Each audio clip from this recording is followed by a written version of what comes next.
Okay, let me just share my screen. So class, thumbs up naman kayo if I can be heard clearly. And kung nakikita niyo yung screen, thank you. If in case lang na magkaroon ng error sa audio, let me know agad. I-on nyo lang yung mic nyo, i-inform nyo ako. Kasi kanina may problem kami sa audio. Okay, so our topic for today is rebar estimate. So, basically, so this will be the last plate na gagawin nyo. Medyo madami na akong pinagawa sa inyo. Pero for this one, I will be giving you until June 7. June 7 nga ba yung napag-agreehan kanina? Yeah, June 7, Sunday.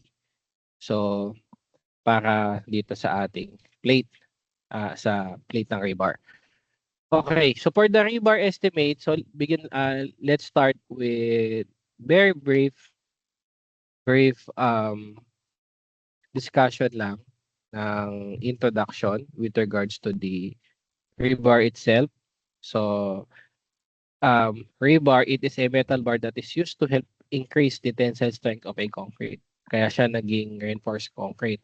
Now, the bar that we use can be classified based on their grades, which is 40, 60, 75, and so on. So, depende yon doon sa sa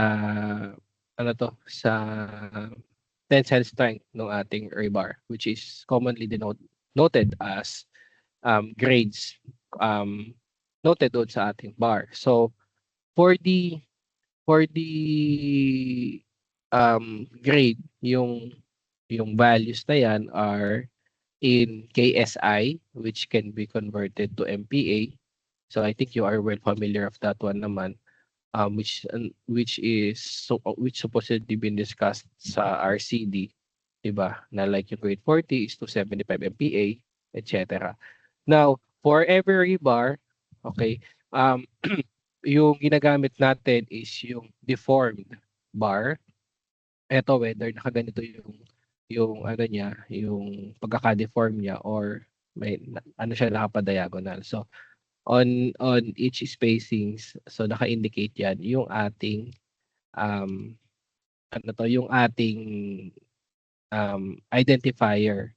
So yung first meron tayong letter for the symbol or symbol of the mill kung saan ginawa yung bar, followed by the bar size, steel type, and the grade mark.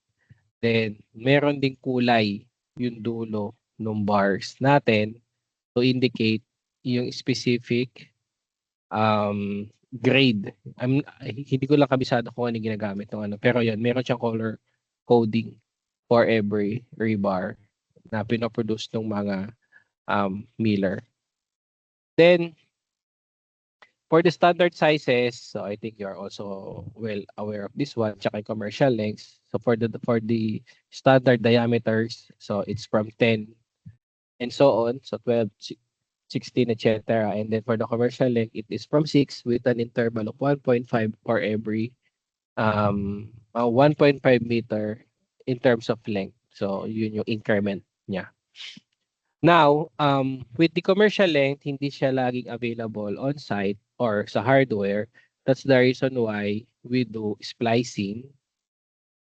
And also, aside from the total length of the structure, nag-splice tayo. Depende din doon sa market length na mabibili natin. Okay? Like, normally 6 meters is available sa hardware compare doon sa 12. Sometimes meron tayong mabibili na 7.5 or 9, but then again, it is dependent on the hardware na pupuntahan nyo. Now, the length of the rebar na i-estimate nyo, whether sa plate or sa actual, should be in accordance dun sa mabibili nyo. For example, ang i-discuss ko ngayon is 6 meters. So pag ginawa niyo yung plate, i-check nyo muna kung ano ba yung available sa hardware na pagkakanvasan nyo. Kasi magkakaiba ng presyo yan. Baka mamaya, ang makanvas nyo 7.5, pero ginamit nyo 6 meters. So kailangan nyo i-update yung, yung computation nyo. Okay? And so on. So yun. Mamaya na yung bar bending. So let's go doon lang sa sketch. For the bars ng beam and slab, so normally we do splices. So again, for the splicing, I will leave it up to you. Make sure that you are familiar on the length of the splices, the location of the splices. Okay? You refer to NCP or dun sa plan nyo. Pero ang overall concept here is that for every bend na gagawin nyo, it should be covered by the length of the rebar na mabibili nyo. Let's say, ang market size natin ay 6 mm. Okay, 6 meters in total length. Okay, in length. So dapat, lahat ng puputulin nyo or lahat ng ibebend nyo na rebar or lahat ng mga pagdudugtongin yung bakal should be or can be produced sa 6 meters. Baka mamaya yung length na kailangan nyo 6.5. So hindi pwede kasi 6 meters nga lang yung bar na mabibili mo. So mag-splice ka kung kailangan mo ng 6.5. So mas liliit ngayon, di ba? Mas liliit ngayon yung ating rebar, di ba, kapag ka nag-cut tayo ng, or once we do splicing, so mas umiiksi ngayon yung rebar. So ganun yung gagawin nyo. Let's say this one. Ito yung ating unang bar na ipoprovide, this one, with its yung part ng baka niyang nakabend. Okay? Now, let's say that the total length of this bar is 5 meters plus. Kaya may nakalagay ito 5 plus. 5 something lang siya. So, ibig sabihin kaya siyang putulin in 6 meters. So, okay tayo doon. On the other hand, ganun din. So, kung kaya siyang putulin ng 6 meters, so kung 5 plus lang din siya, so okay tayo dyan. And then, yung sa gitna nila, so dapat, should be less than also to 6. So, kaya dapat, yun nga, when you do this, you do the bar cutting list or yung pag-cut ng ating bakal, ayun nga for the bar cutting list. So, we make sure that this is, this can be cut doon sa market length. I think ano naman siya, di ba? Logical naman yung ano sinasabi natin. Now, you should be able to, again, to know yung mga development length, yung mga splices, okay, etc., yung bends, and so on. Kung ano yung ini-specify na NSCP or nung plans nyo itself. May cases kasi na doon sa mismong plan nyo, naka-indicate na. Okay? Yan. Then, if you're going to splice, on the other hand, dito sa baba, make sure na hindi siya magtatapat yung splice. At least kasi kapag ka may load on that location kung saan ka nag-splice, baka mamaya magkaroon ng failure doon kasi hindi continuous yung bakal. Okay? Now, pwede mong ilipat on the other location yung splice, let's say kunwari nandito, para hindi sila magtatapat. Okay? Kasi pag nagtapat sila, so it would be it might or it might result to an issue later on na baka doon yung failure. Okay? Same goes with the column. Sa column, punta tayo dito.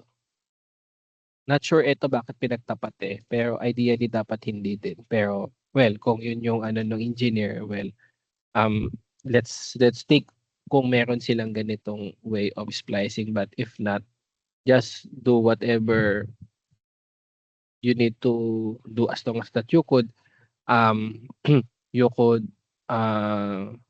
justify that location of the splice. So dito, ito indicated yung length ng splice. Tapos kung makipapapansin nyo, from the bottom, tapos tsaka magkakaroon tayo ng splice going up. Okay, merong mga plants na continuous tong bakal. Teka, let me check lang class if we can get something Here. Ano ba yun?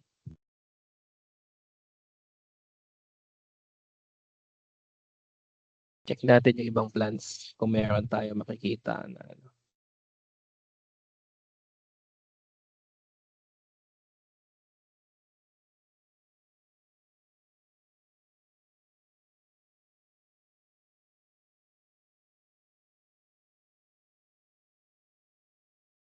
Ay, hindi ito.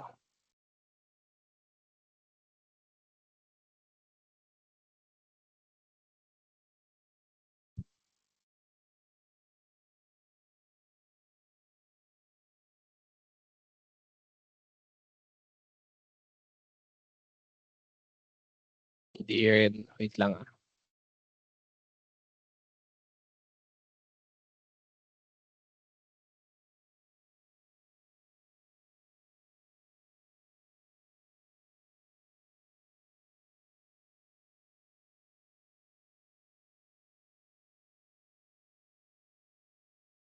Wala din dito.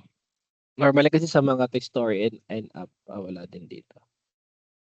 Anyway, so going back na lang with this one. So yun, in terms of the splicing, so make sure that the length of this from this point pababa can be cut and be bent doon sa ating um, bar na mabibili sa market. Example, let's say that this bar, ang length niya is 5.17 meters. Then, ang cross-section natin is meron tayong 4 na bar. Tapos, may pataas na tayong naka-splice na 5 meters in length. So, separate computation yung 5 meters. So, let's deal lang muna itong portion na to. So, kung ang length natin is 5.17 with 4 pieces, ang mabibili natin sa market ay 6 meters in length. Market length over length nung cut. Ito yung formula natin. So, ang concept dyan is kung ano yung length natin, okay, whatever will be the length, bilangan lang natin ilan yung kaya natin putulin. Kaya i-divide natin siya sa ano, sa length nung kailangan natin putulin. So that is 6 meters market length, i-divide natin sa length nung puputulin natin. Plus itong 5.17, it also includes yung bend ha. So kaya ipa-plus nyo na siya. Okay? So 6 over 5.17, so that is 1.16 or 1 pieces. Is ibig sabihin, sa isang 6 meters, isang peraso lang yung kaya natin putulin. So meron tayong sobra. Kung isang peraso yung kaya natin putulin, so you subtract sa 6 minus 5.17, ito yung length, times kung ilang peraso yung kayang putulin, times 1. So ang sagot yan is 0.83. Yung 0.83 na yan yung sobra. Okay? Normally, yung cut na yan can be used kung meron pa tayong iba pang paggagamitan na kaya yung i-cover ng length na yan. For example, kung yung length ng bakal sa footing or kung ano pa man, as long as na within that length, pwede pa siya. If not, so part na siya ng scrap. Pwede na natin siyang itapon or ibenta. Ganon. Now, since we already come up with 1 pieces, ito, so ibig sabihin, sa isang bakal na 6 meters length, isa ang mapuputol natin. Okay? So, isa ang kailangan natin. Okay? So, since isa lang per bakal lumalabas, ilan ba yung kailangan mong iputol? Or ilan ba kailangan mong putulin? 4. So, yung pieces na to, you multiply that kung ilang piraso yung puputulin natin, which is 4. So, 1 times 4 is 4 pieces. So, ibig sabihin, for this type or for this kind of cut na to, so that is 4 pieces na 6 meters length ang kailangan mo. Na mayroon kang wastage na 0.83 or tapo na yan. Okay. Same goes with the, so okay na tayo sa beam, sa column ha. So, yung concept din ng beam, same lang din yan. Ganito lang din. Okay. So, kailangan mas madali yung beam in terms of computing the number of pieces kasi titingnan mo lang cross section, 4. Ang matrabaho lang sa beam and column for you to identify nasaan yung splice. Okay? Yun yung trabaho nyo sa bar cutting list. So kailangan nyo siyang i-identify. So again, there is no exact solution for the bar cutting list because it is dependent on the length of the bar and it is dependent on the location of the splice where you want to locate it. Okay? Pero again, there are locations specified sa NSCP and sa plans kung saan lang dapat nakalocate yung splices. Okay, kung walang naka-indicate sa plan nyo, i-check nyo sa NSCP. I think also na discuss na rin naman siya sa RCD nyo. Kaya I am assuming na it would be easier for you to identify the locations. Now, let's go dun sa stirrups. Class, bago pala ako magpunta sa stirrups, it is also the same pagdating sa slab. Ganun din, dahil mahahabang bakal yung slab, may mga locations tayo kung saan lang tayo naglalagay ng splices, and then you just identify how much length you need to cut per location of a rebar bago kayo mag-splice. Okay, pagdating naman sa mga stirrups, which is also the same for column and beam, ito medyo iba. Una, kailangan mong identify yung length of the, punta muna tayo sa plan. You need to identify the length of the bar. Okay, for the length of the bar, okay, so you need to consider the concrete cover. Well, for all bars naman, kahit sa beam and column, na main bars. So you need to consider the concrete cover, which is, I know you are well familiar of that one, how much the concrete cover if exposed lang sa air or pag exposed sa lupa. Okay, so dapat alam natin yan, either 40, 75, or whatever. Now, with the cross section, you need to subtract the concrete covers para makuha yung length nito plus yung bend natin ng bakal. Okay? So, with that, you would be able to identify the length of a rebar for the stirrups. Now, let's say ang length nito, assume na lang muna natin to make it quick. Ang length natin dyan is 1.05. And then, we need to come up with the pieces. So, paano natin makukompute yung pieces? So, punta tayo dito. May example dito. Yan. Ito, example to. Ng spacing ng rebar. Pero normally sa lahat ng beam ganito, that the spacing of the bars at the support, I think na-discuss din naman siguro sa inyo to, is smaller compared with the spacing as it goes to the center of the beam or to the middle of the beam. Tapos, liliit uli yung spacing. So, una, sabi dito, ang spacing daw ng 10 mm stirrups, 1 at 0.5 meters or 50 mm. So, ito yung 50 mm. Ito din yung 50 mm sa kabila. On the other hand, sabi, yung next 3, 100 daw ang mm or 0.1 meter. So, from dito, 1, 2, 3. Yan yung 100. Ganon din dito. 1, 2, 3. Then, another 3 is 150 or 0.15 mm. So, that's 1, 2, and 3. Sa kabila, ganun din. 1, 2, and 3. And then, starting here, tsaka dito sa kabila, the rest, ang spacing na niya, 200 mm or 0.2 meters. So, with that, kailangan mo lang bilangin ilang piraso ba yung kakailanganin mo stirrups for each beam, tapos i-total mo para sa lahat ng beam. Kung pare-pareha sila ng length ng stirrups. Okay, I think ano naman siya, di ba? Straightforward siya. Kaya medyo iba yung computation nito. Katulad kanina, titingnan mo na yung cross-section. Ganun siya kadami. Ito, kailangan mo bilangin depende sa spacing. Okay, going back with our plan. This one. So let's say that the pieces na kailangan natin is 375. So, the length is 1.05 na may 375 pieces. Ang market length is 6 meters. You divide 6 meters sa length na kailangan mong iputol or kailangan mong putulin.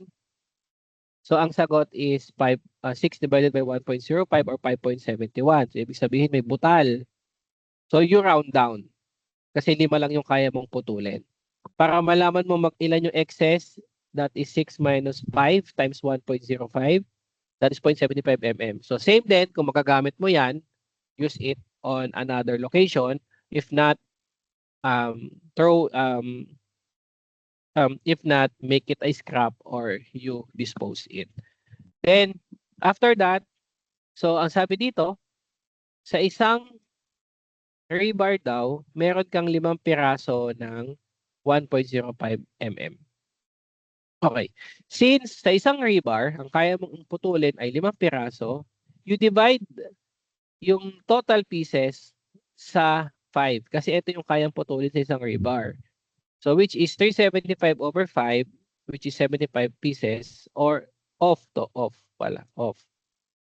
75 pieces of, hindi yan or yan, of 6 meters rebar. So yan yung bibilhin mo sa hardware. Okay? And then, so etong isang solution yung may X, eto yung maling way. So pinakita ko lang para hindi nyo gawin. So you might think of ilang piraso. So that is 1.05. Tapos you multiply that sa 375 para malaman mo yung total. At ito yung total length required mo eh. Okay?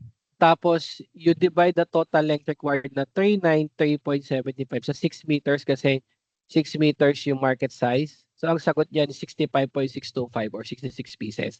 Pag ito ang solution nyo, mali yan. Kasi take note, sa isang rebar, may natatapon. Sa concept na ganito ang solution, continuous, kahit may naputol, pwede mo siyang magamit sa kasunod, which is hindi pwede. Hindi katulad sa tiles, di ba sa tiles, total area over area ng tile. So, tinototal mo lahat. So, hindi siya mag-apply kasi doon pwede mong putulin yung tile. Pwede mo siyang ilagay sa gilid. Dito, hindi po pwede. Okay? Kaya ang approach dito, kailangan mong malaman ilan yung kaya mong putulin sa isang rebar kasi nga may tapon. Okay? Ayun. I hope clear tayo doon. So that is for the stirrups. Then lastly, for the footing naman, punta tayong footing. Ayan. Sa footing normally, naka-indicate na ilang piraso. Meron tayong schedule. So nakalagay dyan, 8 pieces of 16 mm both ways. Pag sabi mong both ways, transverse and longitudinal, so on both direction, may 8 pieces na 16 mm. So computein lang natin. Ito hindi ko na muna i-consider yung bend. So with that, so that is 1.2 length, itong isang side na to. 1.2, subtract natin yung concrete cover. So that's 1.2 minus 2.075. Diba yan yung concrete cover pag expose sa lupa? 1.05. So ito yung length ng ating rebar. Sabihin natin that's 1.05 to make it simpler. So punta tayo dun sa ating, yan. So here, ayan. So since we have 8 pieces, 16 mm on both ways, so yung length natin is 1.05, market length is 6 meters. So 6 divided by 1.05, so the answer is 5.71 or 5 pieces. So again, same formula lang sa kanina. Kunin natin ilan yung tapon, yung excess. That is 6 minus 1.05 times 5 para lang malaman ilan yung excess. Then, ilang piraso ba yung kailangan natin? Since this is both ways, so that's 8 times 2. Ayan, 8 times 2. Divide mo sa 5 pieces, kasi 5 pieces yung kaya mong putulin sa isang rebar. The answer is 3.2 or 4 pieces. So, round up. Take note, class, when is the time you do round up or round down? Nag-round up tayo to get the number of pieces required for a rebar. Pag ang kinukuha natin, ilang pirasong rebar ang bibilhin, you round up. Huwag kayo mag-round down kasi kukulangin kayo. Now, you round down to get the number of pieces of cut length on a rebar. Kapag puputulin mo yung rebar, ilang piraso yung mapoproduce mo, that's the time you round down. Okay? I hope class clear tayo doon. When is the time you do round up or when is the time you do round down? Okay? So, that is for the putting.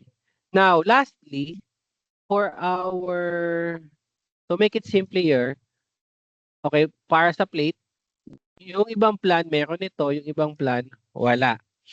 Okay, so for the bar bending schedule, okay, so for the bar bending schedule, so you itemize or categorize the bending of each bar per type. So lalagyan mo siya ng type. Kunwari type A, ganito yung bend. Lalagay ako ng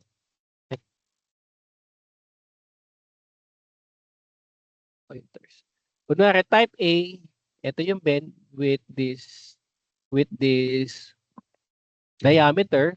Kung ibang diameter pero same bend tapos same length din, so that's another type. Parang ganon. Okay?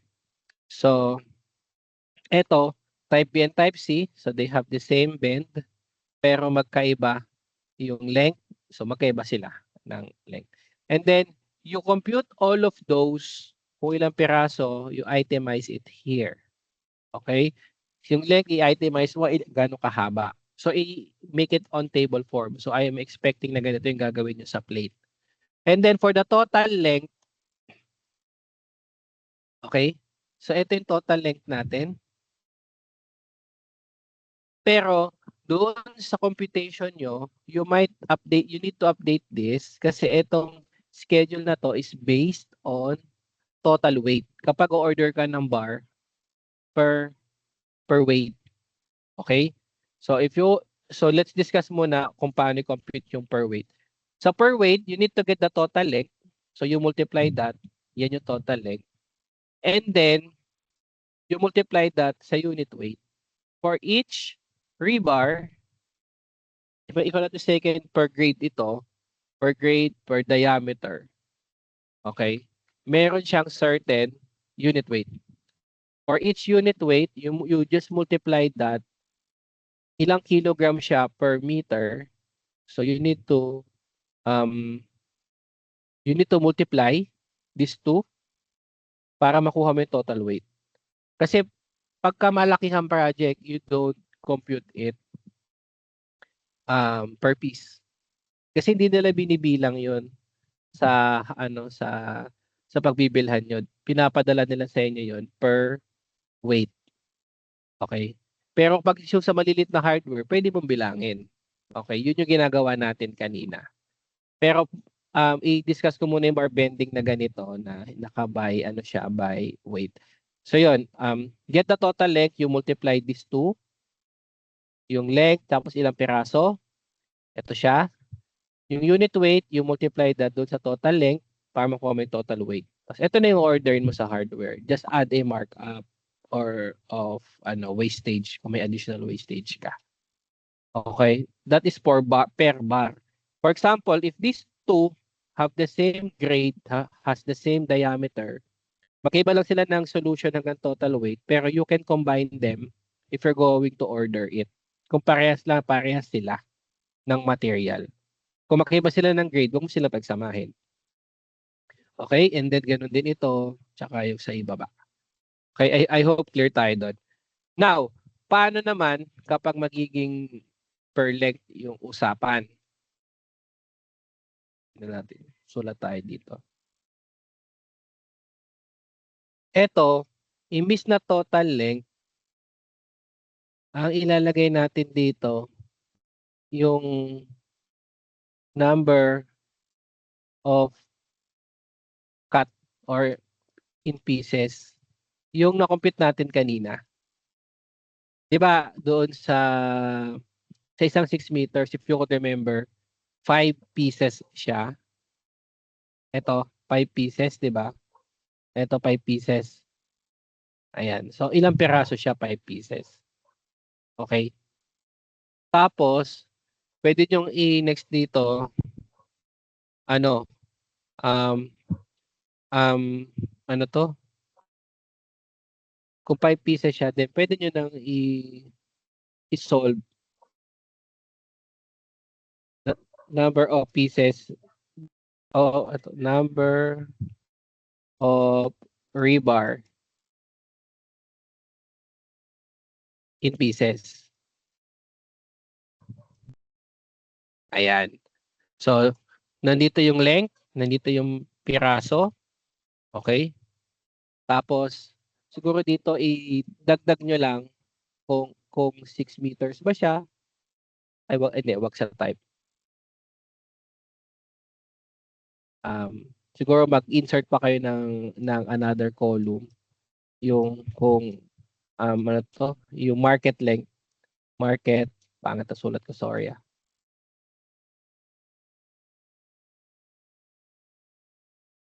Okay, market length. Ayan. So, para 3 columns, ito yung una, market length.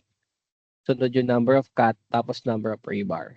Okay. So, para ang lalabas dito, ito yung 6, dito mo lagay 6. Dito mo ilalagay yung 5 pieces. Tapos dito mo ilalagay yung, ilan nga uli yun? Yung nakuha natin. 75.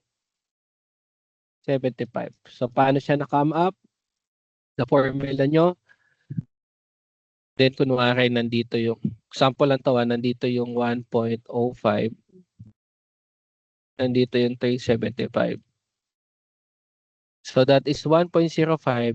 Ay, yung 6 pala, sorry. 6 divided by 1.05, ang lalabas ng 5.71. Lagyan nyo lang ng round down, magiging 5 yon. Tapos yung 5, you multiply that by 375, magiging 75. Ay, sorry. 375 divided by 5, magiging 75 pieces siya. Yan. Okay, I hope clear tayo doon sa ano na to, sa pag-update ng table. Bali, kung papalitan mo to, etong mga to. Okay. So ito yung market length. Tama. Ito yung market length. Ito yung number of cut. Ito naman yung number of rebar in pieces. Okay.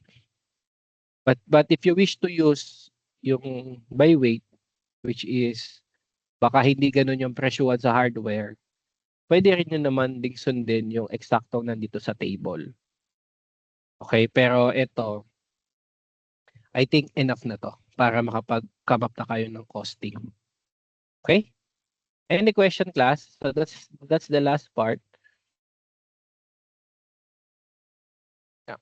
That's the last part of our lecture for today, for the rebar. So basically, again, yung ano natin is hindi siya heavily on a process, but more on will be governed by how are you going to analyze or assess yung ating plans. So magkakaiba kayo ng plans, magkakaiba kayo ng strategy.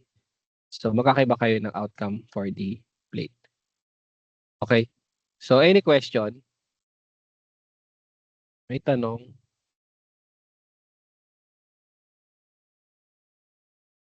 Anyone? Walang question?